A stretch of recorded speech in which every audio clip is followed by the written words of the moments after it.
Oh, Jesus.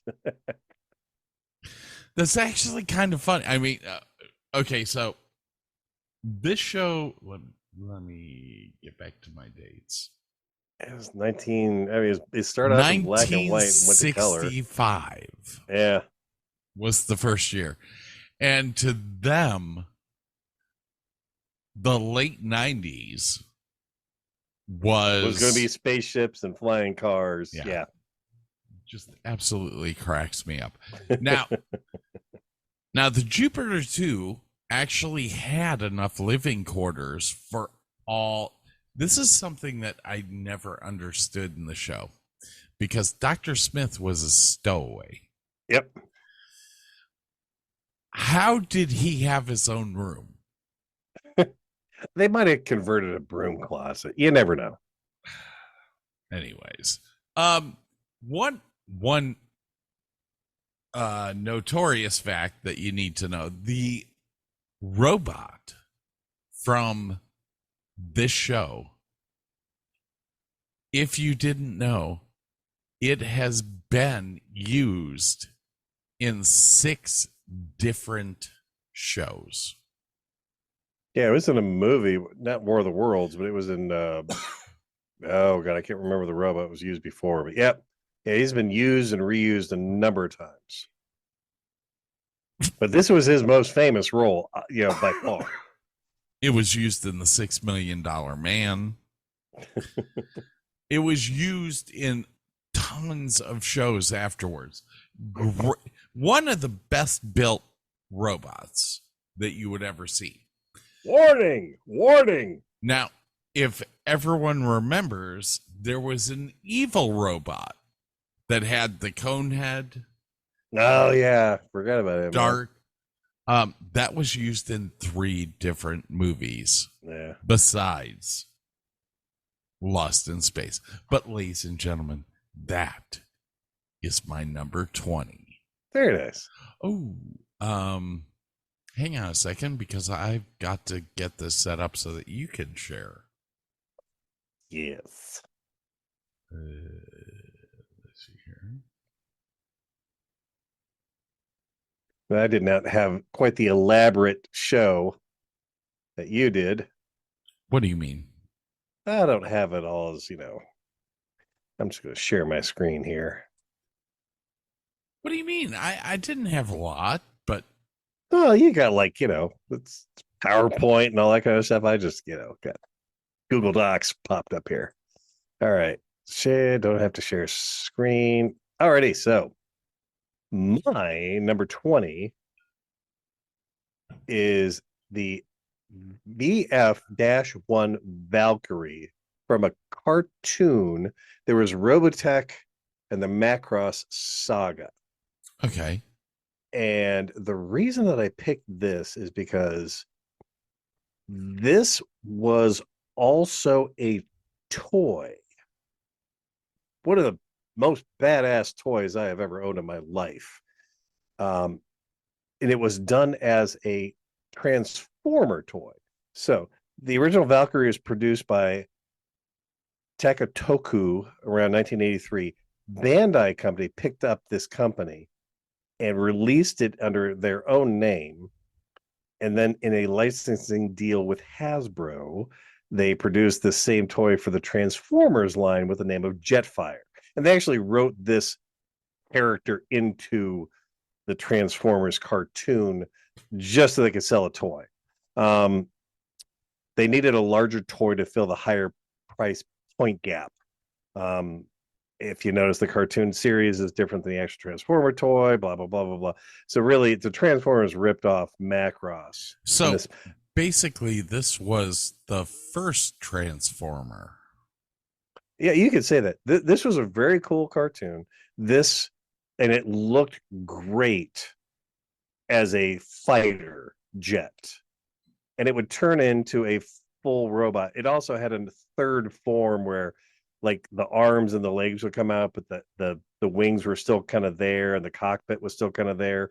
But this actual metal toy did all of that.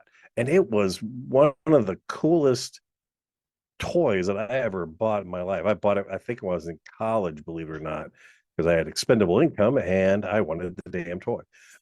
I never had really cool toys as a kid. So like when I got older and had money, I'm like, fuck it, I'm buying toys. You had expendable income? Oh yeah, man. Right out of college, I had a job. Oh yeah, it was nice. So that is my number 20 pick. Well, that was actually kind of cool. Being that it was in a cartoon and it was a toy, it was the shit. So Uncle Scott, what's your number 19 pick? Hang on. Bear with. Bear with. I thought you had this all like click a button, it goes to the next one. I do have it set up. It's just I added a monitor and it's throwing stuff onto that screen, and I don't want you to see that stuff. Do you understand? I don't understand. I don't get it, man. I just don't get it. Okay, now I can resize this one. Now I can actually see you. All right, we're on my number 19. And my number 19 actually has some music with it. Some music that Burke provided. Oh, cool. So you'll have to share sound because I probably killed off your sound.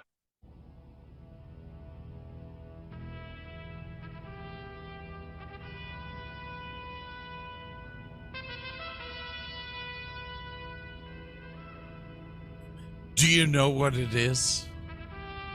Yes, Scott, I know what it is. I sent you the music.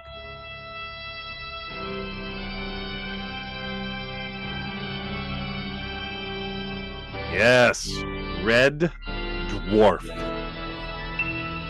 One of the best comedy / sci-fi movies or TV shows to come out of the BBC. Ever. This is Red Dwarf. And my ship is the Red Dwarf. The TV show. Sorry, guys. I am so sorry. I'll edit that in post. Red Dwarfs. The Red Dwarf space star or starship. The mining ship. The mining ship. Okay. The show started in 1988 and ran to 1999. On and off, yes. Yes. It was revised in 2009. And they're still producing it every year. Oh, damn. I haven't seen the latest ones. So this is really hard with these glasses because my 65-inch TV is all the way over there. Would you like me to read it for you? Please. The Epiphanes, no, that's not the word. Anyway, this spaceship, the Red Dwarf, is an enormous mining vessel owned by the Jupiter Mining Corporation and commanded by Captain Frank Hollister. Can you name another movie that actor was in that was also a sci-fi movie?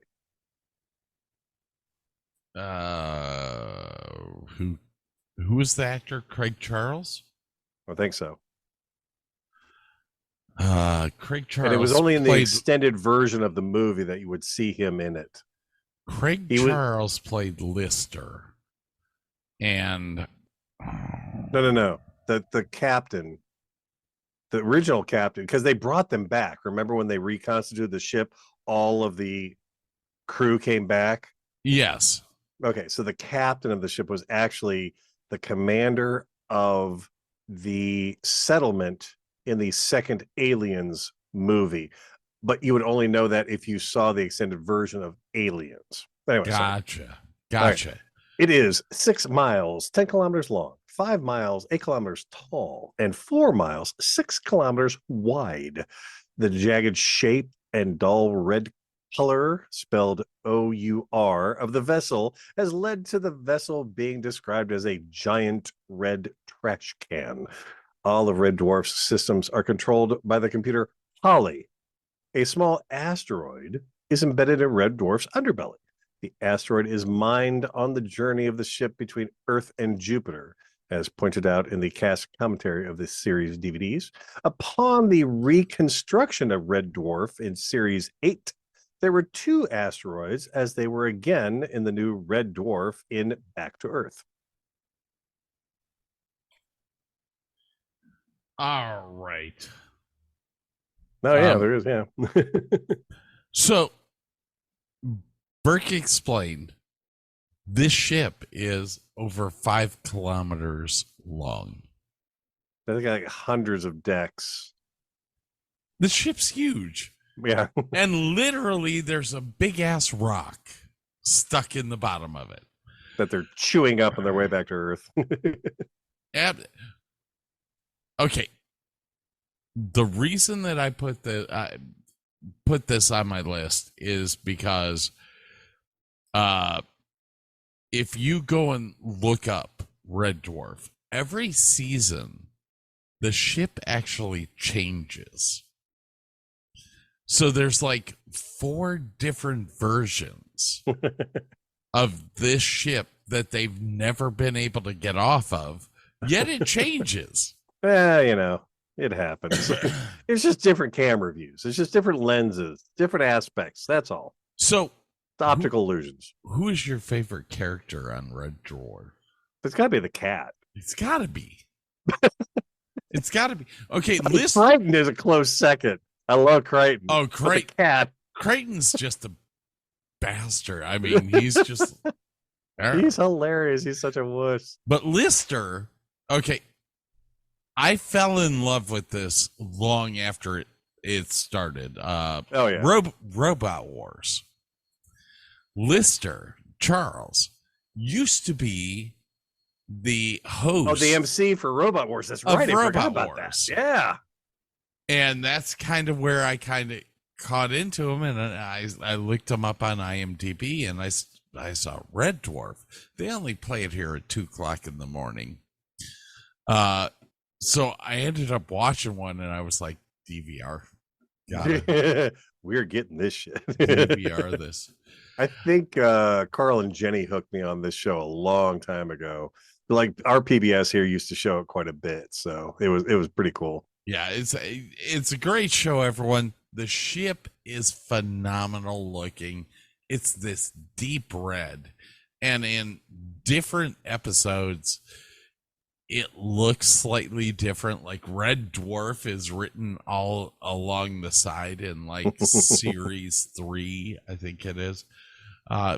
Brilliant ship though, man. Oh yeah. The ship is basically controlled by a computer that they look at the computer screen and talk to. But this head just kind of, in midair. But then there's a hologram, which is supposed to be the help desk. Crichton. No, Crichton's the robot. Or I mean, Crichton's the robot. The hologram was originally supposed to be the help program. Like when they bring it up the first time, it's supposed to help, and it knows nothing about the systems on the ship. Knows nothing about how to fix anything. Oh, it's freaking hilarious, guys.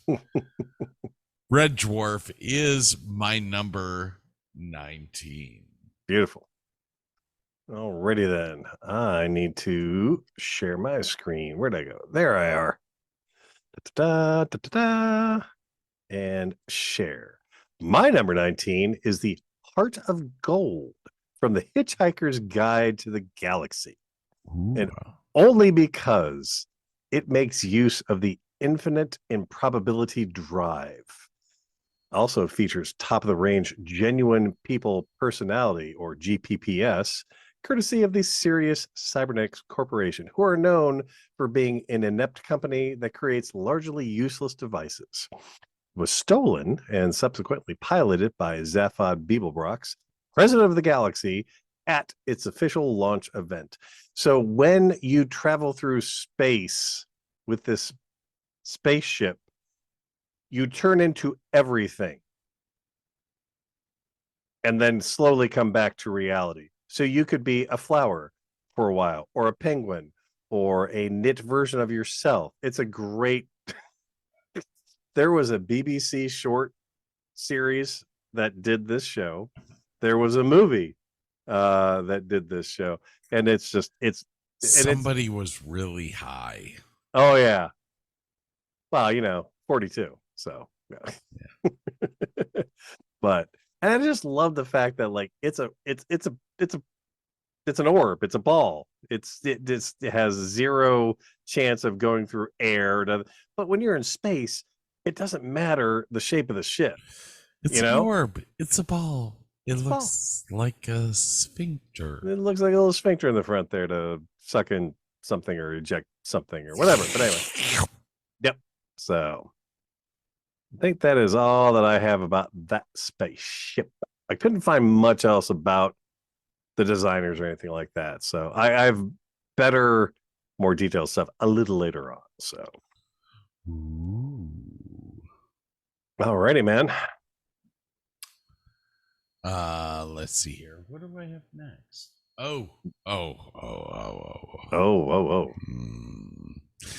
We get to delve into a small ship. Okay. I have a couple little ones too. Is this on your list? Not that one. I have the original series one on my list. Hold on. I have ganged all of them together. This is the Viper.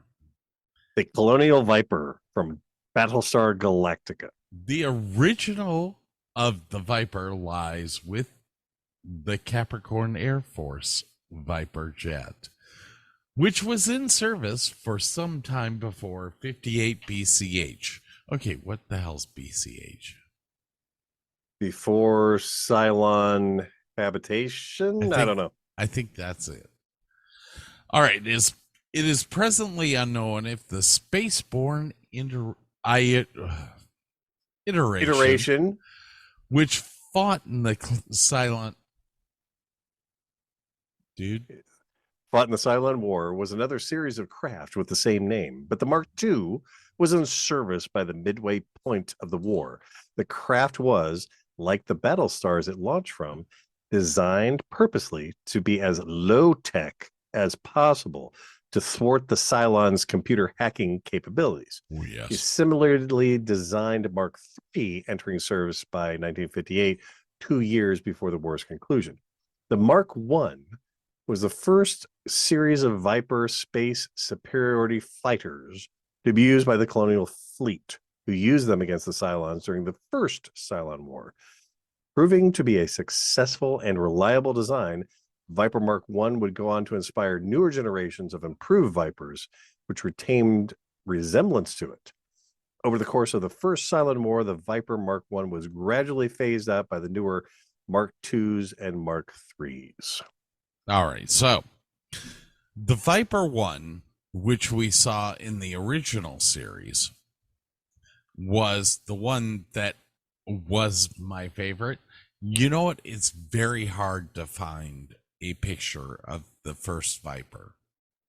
I had a model. I glued together a model of the original Viper. Richard Hatch and Dirk Benedict were Apollo Starbuck and Apollo. Starbuck. Yep. They were the ones that flew these units.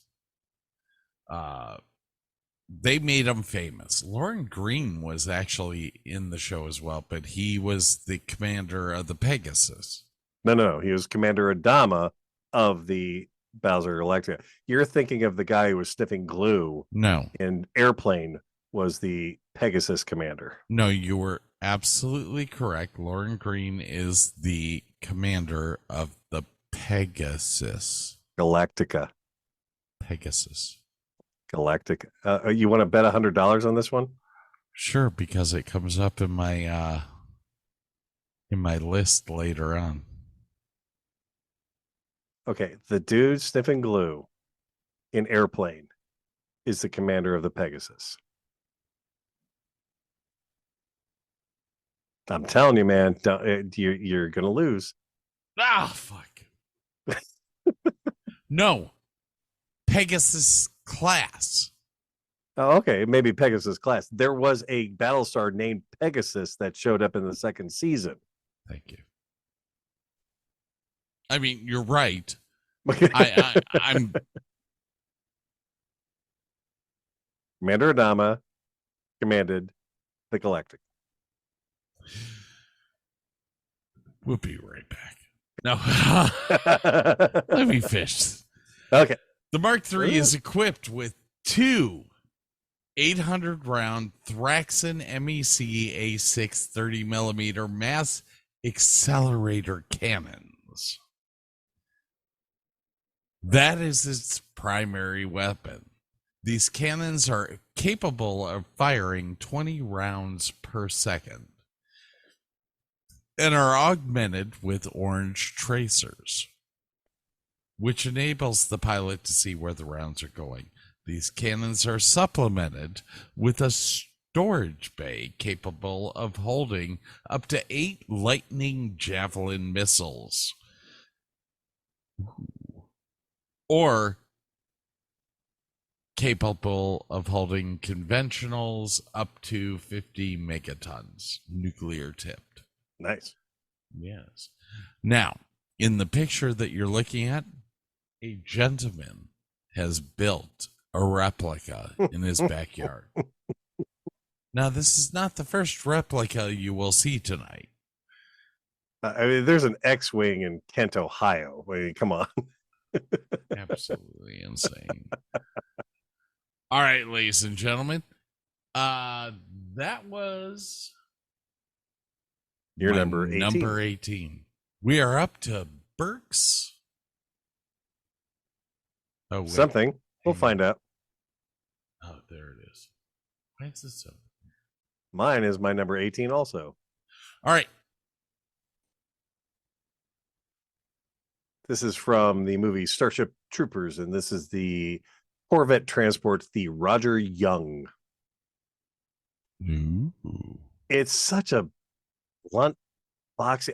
There's something about this ship that I just absolutely love. It just embodies everything about like a battleship, you know.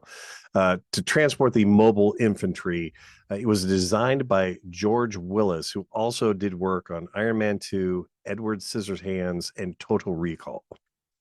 It was named the Roger Young after Roger Wilton Young, a private who posthumously earned the Medal of Honor in the Pacific Theater in World War II. There is a song written back in the maybe the 40s called the Roger Young, and in the book and in the movie they would play this tune as a it's time to board the ship kind of thing. So when you heard the Roger Young song, it was time to get on board the ship. But I love the look of this thing. It's so purpose built, and just it's thick and beefy, and just it's a great design on a ship. So that is my number 18. Awesome. All right. I have to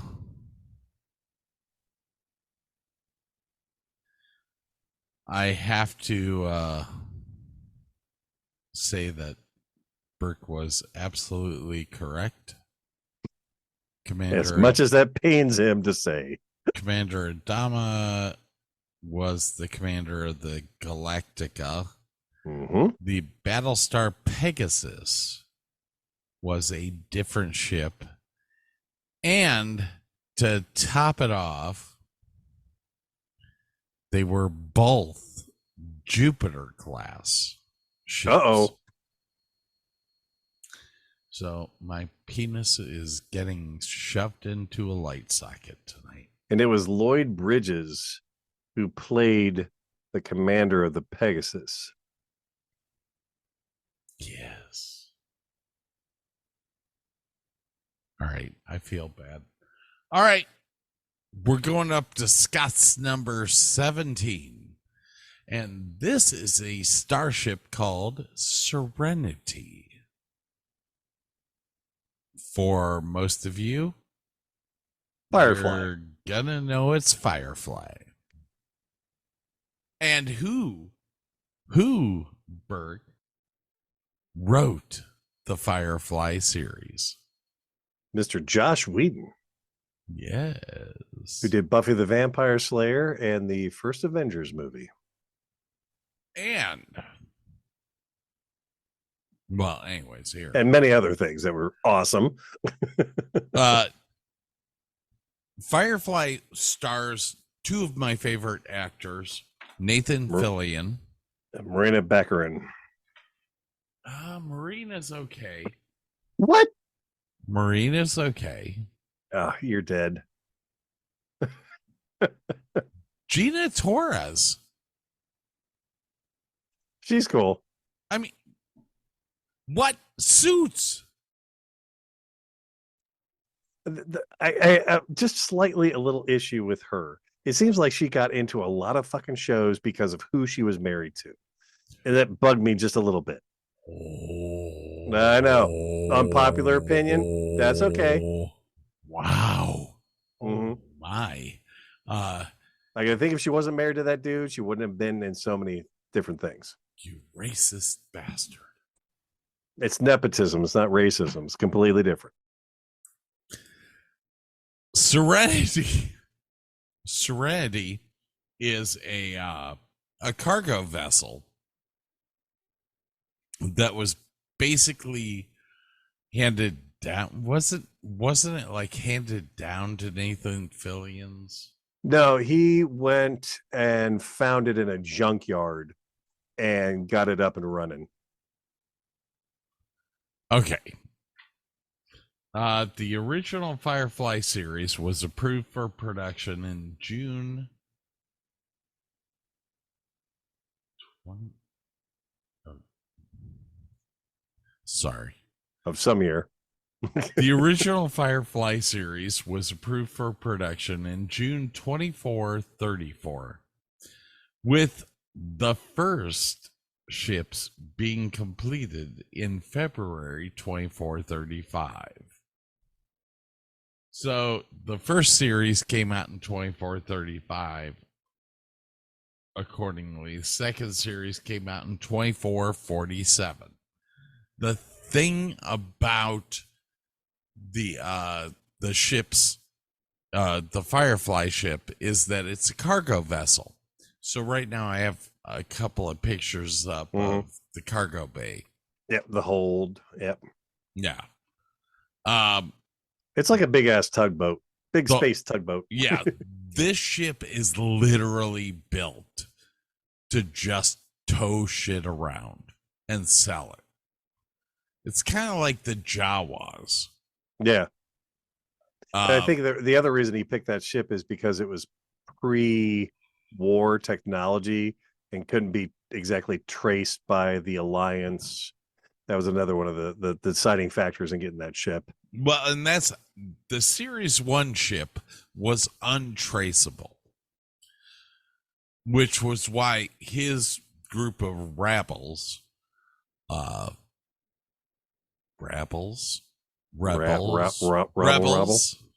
they weren't rebels exactly. Well, they were outlaws, though. They were outcasts. Yeah. I mean, you had the preacher, and you had the whore, and you had the mercenary. And here's what made that series was awesome because nobody in that series was a hero. No, they were all kind of anti-heroes, but they were.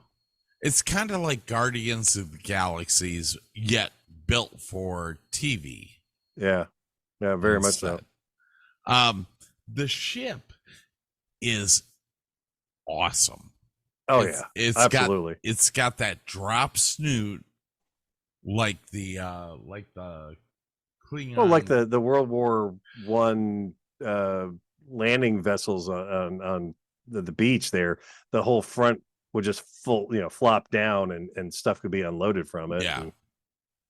And the whole ass end is engine. Old engine, but cool engine. Now And you had the two thrusters on the side that could change direction for landing and stuff. the transport boat. The ship was designed by Allied Spacecraft Corporation. Mm-hmm. I don't think you need No. to know anything else. Yeah. Anyways, it's a cool ship. Yep, absolutely. All It right, might my pop up friend. again. You never know. I'm sure it will. All right, sir. What do you have next? Alrighty then. Oh, where did I go? I need nope. There we go. I need that. That and share. My number 17 is the UD-4 Cheyenne drop ship from the movie Aliens. It's another one of those purpose-built ships that just it's evocative of a fighter jet / spacecraft / helicopter, kind of all rolled into one. And just the fact that it drops out of the ship and all of a sudden these huge banks of missiles come out of the sides and everything. Sid Mead was a principal conceptual designer on Aliens, and he first designed the Sulaco, which is the mothership for this guy, as a massive sphere and a heavily armed cargo ship outfitted with transport material. James Cameron was not satisfied because the spherical model moving past the lens would have required a variable focus, blah, blah, blah. It would have been bad. He produced a quick sketch of the style of ship that he had imagined and noted he was imagining something like a forest of antenna. Oh, this is actually more about the Sulaco. I wanted the Sulaco on here, but I just couldn't find a lot of info about it. But you know what's interesting is that ship actually looks like the ships that the Navy have now. Oh God, the tilt rotors, the VTOL, the 22s, the Ospreys. Yes, thank you. Yeah. They have a direct resemblance with the Ospreys, and that front gun is pretty evocative of like World War II bombers, where you had the big round, gunner's area with a gun sticking out of it. And it's just a really just kind of bitchin' looking ship, just all purpose built, and just I like that thing, man. So anyway, that was my number 17. All right, I got a minute and a half. I can get this in.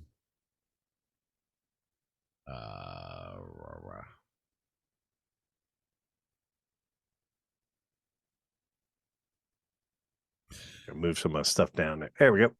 All right, we're going to.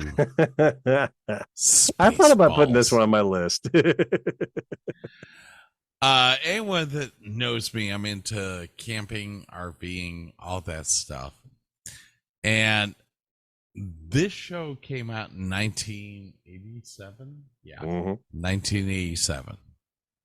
Has one of my favorite motorhomes.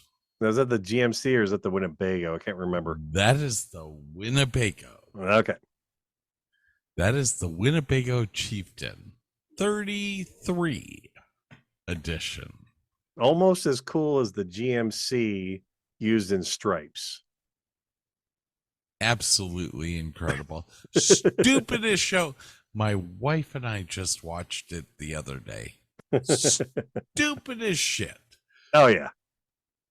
But brilliantly funny. Mel Brooks, John Candy, Rick Moranis, Bill Pullman, Dick Van Patten, the list, Joan Rivers.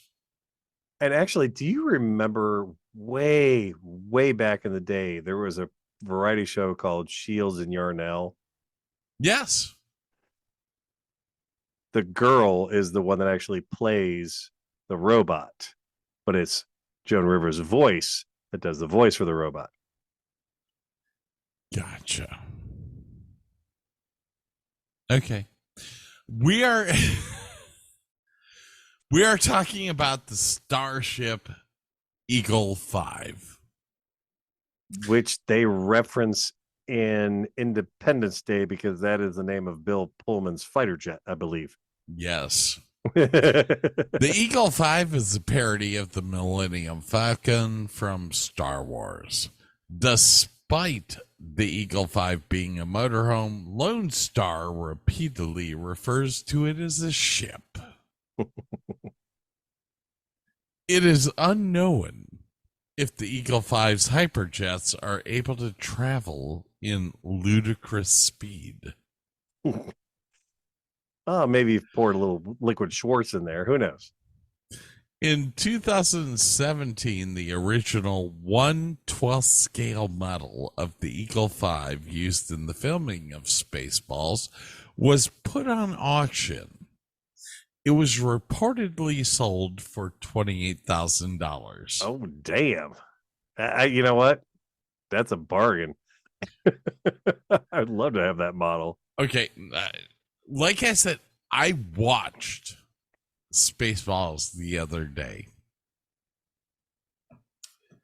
Another film by Mel Brooks, a Jewish director that could never be remade. Yeah, I know, right? She's a Jewish princess. No, she's a Druish princess. Sorry.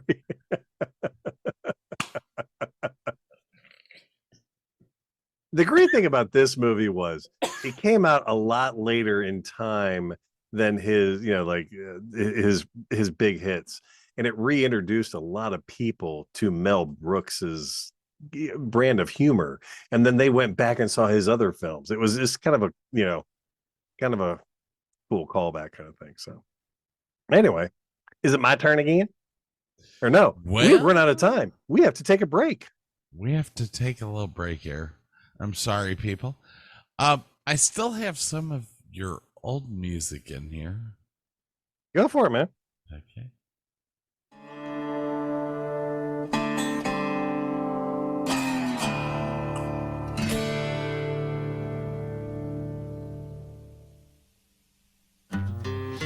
Take my love, take my land, take me where I cannot stand. I don't care, I'm still free.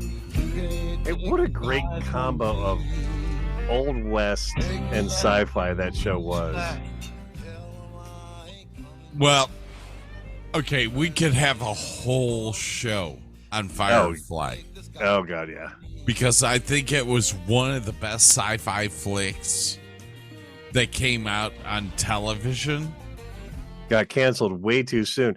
It had so much adoration from the fans that they had to make a movie to finish up the series, basically. It was like the only TV show in history to get a movie because the fans demanded closure. I was pissed. I mean, I was hugely pissed when they canceled it. Because it was a great show. Oh, yeah. You're absolutely correct. That is the one sci-fi show I can sit back and go, the only reason they made a movie for it was because fans were pissed. Yep. Great show. Nathan Fillion's, anything he's in, he's good. He's a lot of fun. Yeah, I love him. All right, people. Be back in a sec. We'll be back. Burn the land and boil the sea. You can't take the sky from me.